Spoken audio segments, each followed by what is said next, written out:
नमस्कार students, NSQF level 1 air conditioning system के बारे में सीखेंगे आज हम कि इसमें कौन कौन से पार्ट लगाए जाते हैं और कौन कौन से पार्ट का क्या क्या कार्य होता है और यह गाड़ी में क्यों लगाया जाता है। चलिए आइए देखते हैं एयर कंडीशनिंग सिस्टम। यानी कि आप देखेंगे ऑटोमोबाइल वाहन कंडीशनर। गर्मी के मौसम में एक ऑटोमोबाइल वाहन को बैठने के स्थान पर ठंडा और आरामदेह बनाने के लिए रेफ्रिजरेशन की पर्याप्त मात्रा की आवश्यकता होती है।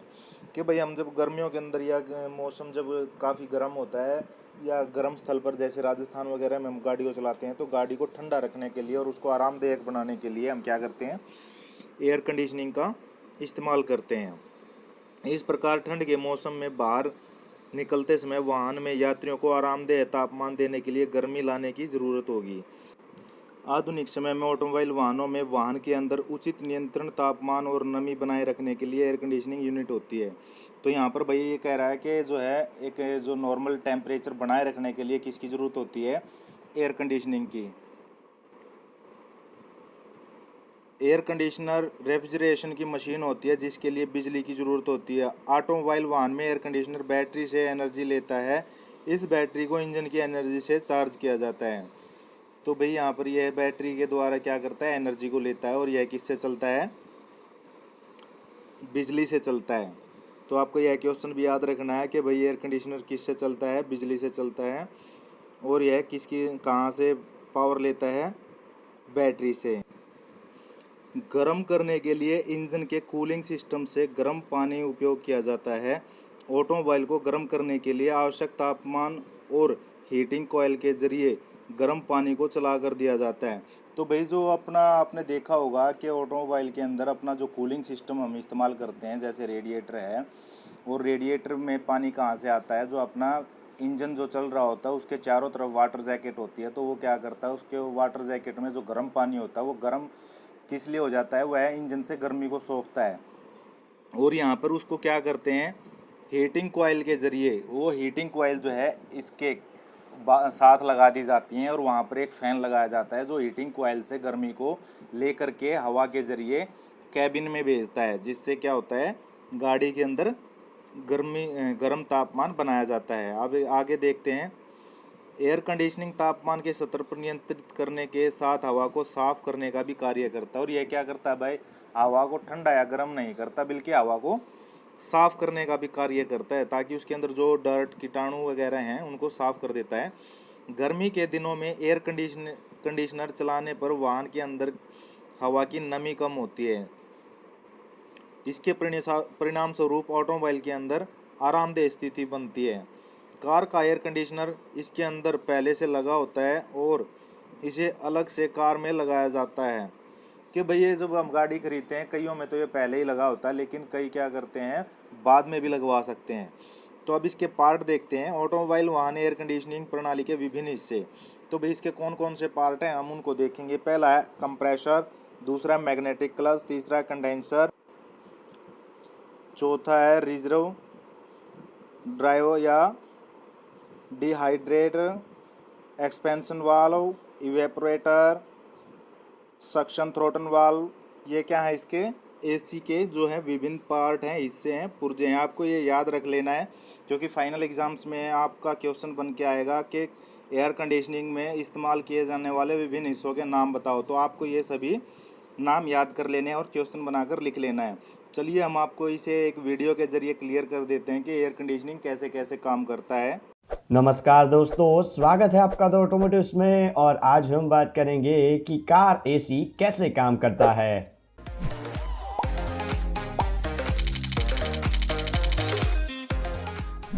तो आज इस वीडियो में हम बात करेंगे कि एसी का मीनिंग क्या होता है, एसी का वर्किंग प्रिंसिपल क्या है, एसी सिस्टम में कंपोनेंट्स कौन से होते हैं, कार एसी की सिस्टम का कंस्ट्रक्शन किस तरह का होता है और कार एसी सिस्टम काम कैसे करती है।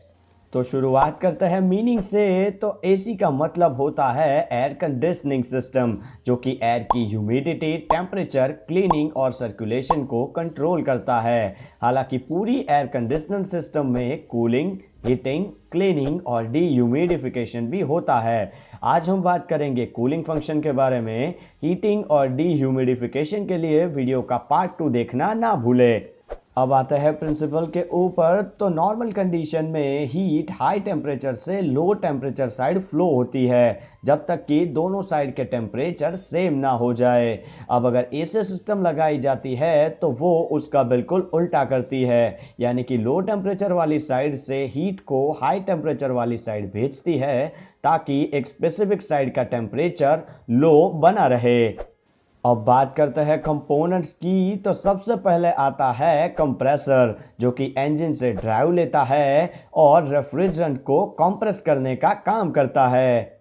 उसके बाद आता है कंडेंसर। ये एक हीट एक्सचेंजर है जिसमें हाईली थर्मल कंडक्टिव मेटल की ट्यूब होती है जिसमें से रेफ्रिजरेंट फ्लो होता है और उसमें से लेटेंट हीट रिमूव होती है, जिसके कारण रेफ्रिजरेंट का टेम्परेचर और प्रेशर तो सेम रहता है, मगर रेफ्रिजरेंट गैस फॉर्म में से लिक्विड फॉर्म में कन्वर्ट हो जाता है। उसके बाद आता है रिसीवर ड्रायर। रिसीवर ड्रायर में जहां पर इनलेट पाइप होती है वहां एक फिल्टर लगा होता है जो सभी इम्प्योरिटीज़ को क्लीन कर देता है। उसके बाद लगा होता है डेसिकेंट मटेरियल जो रेफ्रिजरेंट में से मॉइस्चर एब्जॉर्ब कर लेता है, जिसके कारण पूरी मेटल की बनी हुई एसी सिस्टम में रस्टिंग या फिर चॉकअप नहीं होता। यानी हम ऐसा कह सकते हैं कि रिसीवर ड्रायर सिस्टम का फिल्टर भी है। उसके बाद आता है एक्सपांसन वाल्व, जिसमें एक डायाफ्राम असेंबली होती है जो इवोपरेटर के बाद कनेक्ट की जाती है, जबकि जो इंजेक्शन साइड है वो इवोपरेटर से पहले कनेक्ट की जाती है। यहाँ पर प्रेशर डिफरेंस के कारण जो प्लंजर है वो डायाफ्राम के थ्रू ऑपरेट होता है और रेफ्रिजरेंट को स्प्रे करवाता है। अब यहाँ पे जो रेफ्रिजरेंट है उसका सर्टन एक्सपांशन होने के कारण रेफ्रिजरेंट अपना फॉर्म बदल देता है। उसके बाद आता है इवापोरेटर, जो कि एक हीट एक्सचेंजर है जिसमें एक्सपांसन वाल्व रेफ्रिजरेंट का एक्सपांसन करता है और इस प्रोसेस में रेफ्रिजरेंट हीट एब्जॉर्ब कर लेता है, जिसके कारण इवापोरेटर एकदम ठंडा हो जाता है और उसमें से आप जब एयर पास करते हैं तो वो एयर भी ठंडी निकलती है जो आपको ड्राइवर केबिन में आती हुई फील होती है। पूरी सिस्टम में जो रेफ्रिजरेंट घूमता है वो नॉर्मली फ्रीऑन होता है, जो कि R12 यूज़ होता था, मगर उसके क्लोरोफ्लोरोकार्बन होने की वजह से अब R134A यूज़ होता है, जो कि क्लोरोफ्लोरोकार्बन से फ्री है। क्लोरोफ्लोरोकार्बन जो ओजोन लेयर है उसे नुकसान पहुंचाते हैं। अब बात करते हैं सिस्टम के कंस्ट्रक्शन की। तो कंप्रेसर जो है वो इंजन से ड्राइव लेगा और उसके साथ मेटल ट्यूब से जुड़ा होगा कंडेंसर। अब जो कंडेंसर है उसके साथ कनेक्ट होगा रिसीवर ड्रायर और उसमें से मेटल की पाइप जाएगी सीधी एक्सपांसन वाल्व में। अब एक्सपांसन वाल्व है उसके साथ कनेक्ट होगा इवोपरेटर और इवोपरेटर में से एक लाइन वापस कंप्रेसर में जाएगी, जबकि दूसरी लाइन प्रेशर सप्लाई लाइन कहा जाएगा वो जाएगी एक्सपांसन वाल्व के अंदर। अब बात करते हैं वर्किंग की। तो कंप्रेसर रेफ्रिजरेंट को कंप्रेस करेगा, जिसके कारण रेफ्रिजरेंट गैस फॉर्म में होगा और उसका प्रेशर और टेम्परेचर हाई होगा। अब रेफ्रिजरेंट जाएगा कंडेंसर में जहां पर लेटेंट हीट रिमूव होगी, जिसके कारण उसका टेम्परेचर तो सेम रहेगा मगर रेफ्रिजरेंट लिक्विड फॉर्म में कन्वर्ट हो जाएगा। फिर रेफ्रिजरेंट जाएगा रिसीवर ड्रायर में, जो कि रेफ्रिजरेंट को क्लीन भी करेगा और उसका मॉइस्चर भी एब्जॉर्ब कर लेगा और लो कूलिंग रिक्वायरमेंट होने पर रेफ्रिजरेंट के लिए स्टोरेज टैंक की तरह भी काम करेगा।